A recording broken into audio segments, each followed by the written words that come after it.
C'est le 1er octobre que nombreuses personnes étaient réunies pour rendre hommage à Lucille Desmarais, mais aussi aux bénévoles dans le cadre de cet anniversaire de la Bibliothèque municipale de Saint-Léonard-d'Aston. Cécile Leblanc, qu'est-ce qui se passe aujourd'hui à la bibliothèque?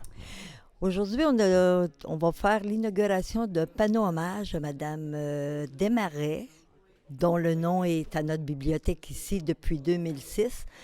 Mais comme on est dans notre année de 10e anniversaire de la bibliothèque, on a décidé de clôturer aujourd'hui en faisant un panneau hommage à Mme Desmarais, évidemment, mais aussi aux autres bénévoles qui sont là depuis 50 ans.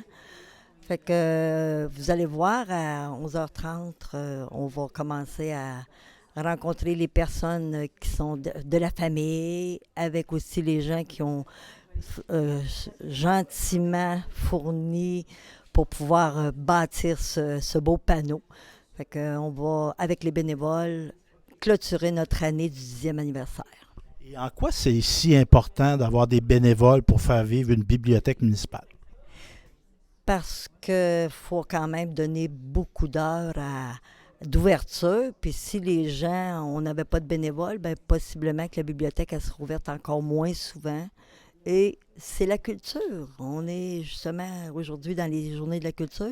C'est tellement important de donner à nos jeunes, en les commençant jeunes. Nous, on a ici beaucoup de jeunes familles. Donc, l'heure du compte, on les commence de 4 à 9 ans. Là, c'est bien important qu'ils puissent venir une fois par mois rencontrer la Diane qui s'en occupe tellement bien. Fait que c'est un plus pour pouvoir les amener à aimer à lire et s'intéresser à la culture.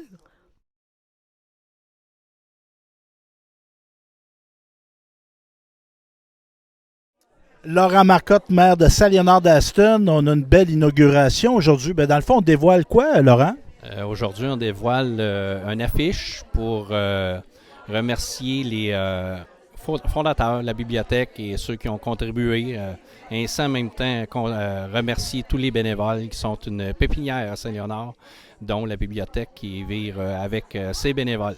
Donc, toutes les heures d'ouverture est fait à l'aide de bénévoles. C'est une grande richesse pour la municipalité. Et en quoi c'est important d'avoir un lieu comme ça? Puis moi, je trouve ça symbolique qu'il soit à côté de l'hôtel, bien, dans l'hôtel de ville, dans le fond, de la bibliothèque. En quoi c'est important d'avoir un équipement de ce type-là dans une municipalité comme Saint-Léonard-d'Aston? Bien, ça vient faire partie de tout l'inventaire d'une municipalité peut offrir, donc le culturel. Donc, ça a commencé ici en 2010-2011 à la bibliothèque. Ensuite, c'est greffé l'hôtel de ville qui était anciennement sur la rue principale. Donc, ça fait un beau lieu avec un beau parc en face, une belle thématique. On est bien fiers. Et de plus en plus animé, on voit beaucoup d'activités à la bibliothèque. On voit le devant être occupé de plus en plus. C'est une volonté de la municipalité, ça? C'est une volonté, oui, certes, de la municipalité, mais c'est surtout l'engagement des bénévoles qui tiennent ça, qui font beaucoup d'activités pour la faire vivre, cette belle bibliothèque. Bonjour Annie Desmarais, fille de Lucille. Cette journée-là, comment qu'on se sent, comment qu'on perçoit ça, cette belle journée-là? Bien, très bien. Je trouve que c'est un bel hommage à ma mère. Elle a travaillé fort pour qu'on y arrive, pour que le village bénéficie d'une bibliothèque. Puis je trouve que c'est un bel honneur pour elle.